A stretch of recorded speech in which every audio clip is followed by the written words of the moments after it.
Өйімде, урамда, мен татарша сөйлешем. Шәһәрдә, авылымда, мен татарша сөйлешем. Кайда гына булмасам да, мен татарша сөйлешем. Хәтта йоклаганда да, мен татарша сөйлешем. Сегодня мы продолжаем строить простейшие предложения на татарском языке. Сейчас узнаем, какое окончание нужно добавлять к глаголу, говоря от первого лица, но во множественном числе. Например, мы говорим по-татарски будет без силибес.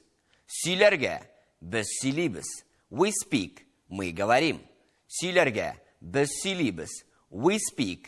Мы говорим. Мы слушаем. Без тыңлыбыз. Тыңларга.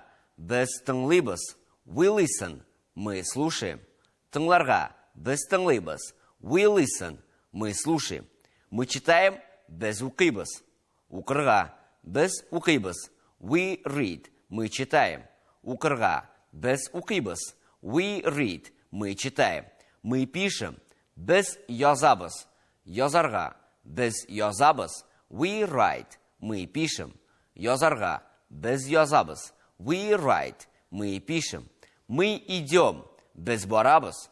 Барырга. Без барабыз. We walk. Мы идем. Барырга. Без барабыз. We walk. Мы идем. И, наконец, еще одно очень популярное в Татарстане предложение без булдырабыз. Булдырырга. Без булдырабыз. We can. Мы можем. Булдырырга. Без булдырабыз. We can. Мы можем. Хәтта йоклаганда да, мен татарша сөйлешем.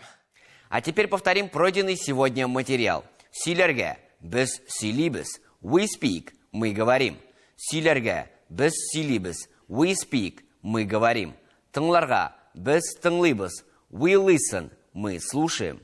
Тыңларга. Без тыңлыбыз. We listen. Мы слушаем. Укырга. Без укыйбыз. We read. Мы читаем. Укырга. Без укыйбыз. We read. Мы читаем.